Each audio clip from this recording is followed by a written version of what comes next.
This video is a little bit all over the place. That's because I've been looking for pockets of time throughout the last week or two to get filming done. And it's just been a lot of me watering, trying to keep things alive. There's a much shorter window, let's just say, when we're in the middle of a heat wave in terms of how long you can let certain plants, especially ones in containers, and ones that you've just put in the ground, how long you can go between waterings. So this week, when we've had 90-degree temperatures across a large part of the country, I've really been watering every day. It's been an everyday thing in the morning and at night. Pretty relaxing, pretty enjoyable for me, so I can't complain about that. But yeah, in this video, you're going to see, how I deal with watering, because I don't have any kind of irrigation system whatsoever. So it's all hand watering. And you'll also see me planting up a window box. And here I am in the backyard trying to mist my plants. A lot of them are in containers that I have in the backyard, so I have to pay special attention to them right now during this heat wave. I have a Japanese maple that I'm trying to get acclimated to the heat. Of course, those are pretty sensitive, and then I have some sunflowers and things like that. So out in my front garden bed, it's pretty much the same thing. I'm just spraying down the foliage. I'm okay with the fact that it's late in the day. We're getting to be nighttime because, with as hot as it is, this stuff is just going to dry off the leaves anyway. So I'm not too concerned with something like powdery mildew. Most of the damage that I've been seeing to my plants lately and the leaves has been from Japanese beetles. I've seen a couple of those out here, and caterpillars, things like that. So it's always worth in the morning, especially coming out with these roses and just hitting them with some high force water, trying to knock off any critters that may have, been hanging out overnight. Also getting the underside of the leaves here, but largely in the morning. So right now I'm just going to go through and give it a good water. I'm really doing quite a liberal spray here. Because it just has been so incredibly hot. I would say what we're in is a heat wave. I probably felt it hotter before in the past, but still, the high temperatures will sometimes take you by surprise, because it feels like a lot of the month of June we're still pretty chilly, especially when it comes to the pool in the morning and mid-morning, and then bam, the closer you get to 4th of July, that heat just really hits.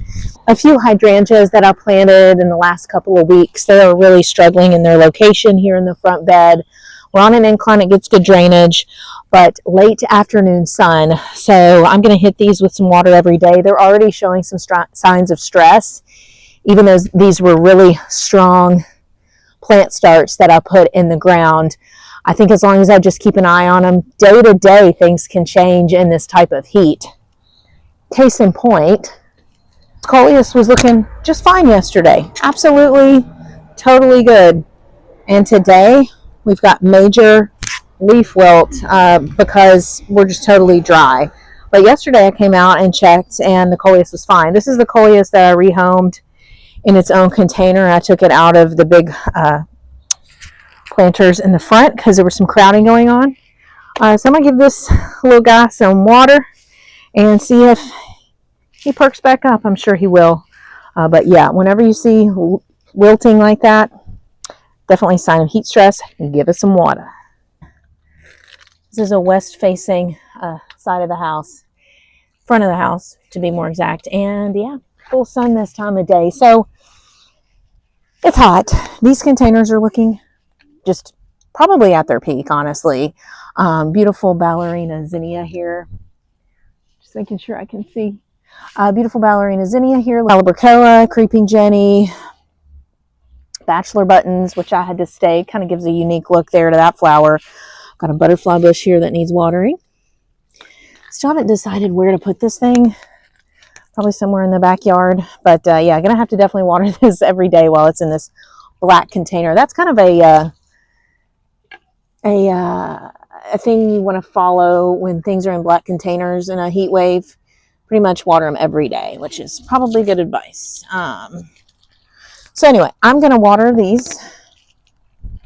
I'm not going to spray them overhead because I am concerned with some black spot, black or brown, whatever you want to call it, on some of these zinnia leaves, especially. I know that zinnias are prone to have problems with their foliage. But yeah, I'd say every 3 days on these front containers, because I put a ton of water in these the last time I watered. They're huge and they really hold moisture well, probably too well, honestly. So I'm actually just going to let that kind of rest in there if I can. This will work. Worked the other day. There we go. It's just resting in there, giving everything water. And that's, yeah, I've got 2 of those. So I'll keep that running for basically until the water goes to the top. And if it's not draining fast enough, I'll probably just tip out the excess water.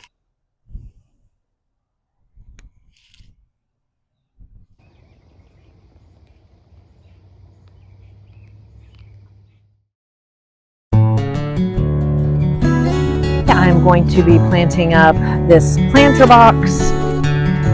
It has gone all season long, dry as a bone with nothing in it. Some plants that I started from seed. I've got some coleus right here. The hummingbirds love this. I had great success with this in this window box last year with hummingbirds coming right up to my kitchen window. That's where this is going to be outside of. So I think I'm going to put the coleus on the sides. And then I've also got some China aster. So I'm hoping this doesn't get too tall for this container, but I think I want to put those in the middle. First, we need to wet the soil. So I went ahead and made 4 holes in here. I'm going to do coleus, China aster, coleus, China aster. So I've got, it looks like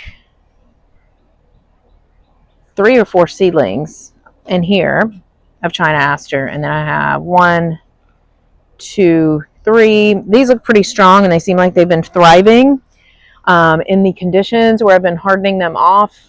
It gets afternoon shade back here,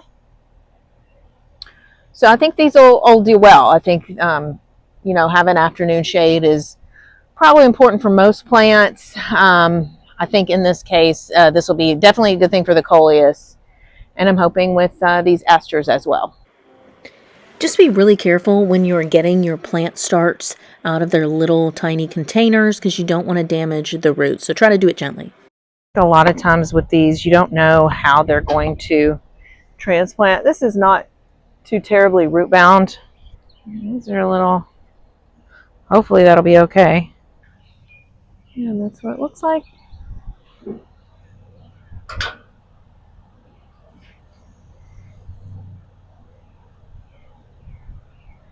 All right. Here's an overhead shot of what the box looks like. I could probably stand to put some more stuff in here. I don't know. I'm going to think about it. Hopefully they're going to get enough sunlight. You know, like I said, a lot of shade back here. So hopefully the asters and coleus will be looking gorgeous, especially as we get close to the fall, which of course I'm already thinking long term here. Some people would just choose to put annuals in these, but I can deal with delayed gratification. Today we are going to plant out what seems to be poppies and Shasta daisies, maybe some other wildflower mix in there. This is the winter sow method. So I just plopped the seeds in here back in, I think it was March, February or March. And this is the growth we've got. Beautiful coral red poppy flower and some Shasta daisy. Oh, that was not the most graceful process. And I think I'm just going to keep this all together and just plant it in the hole like this.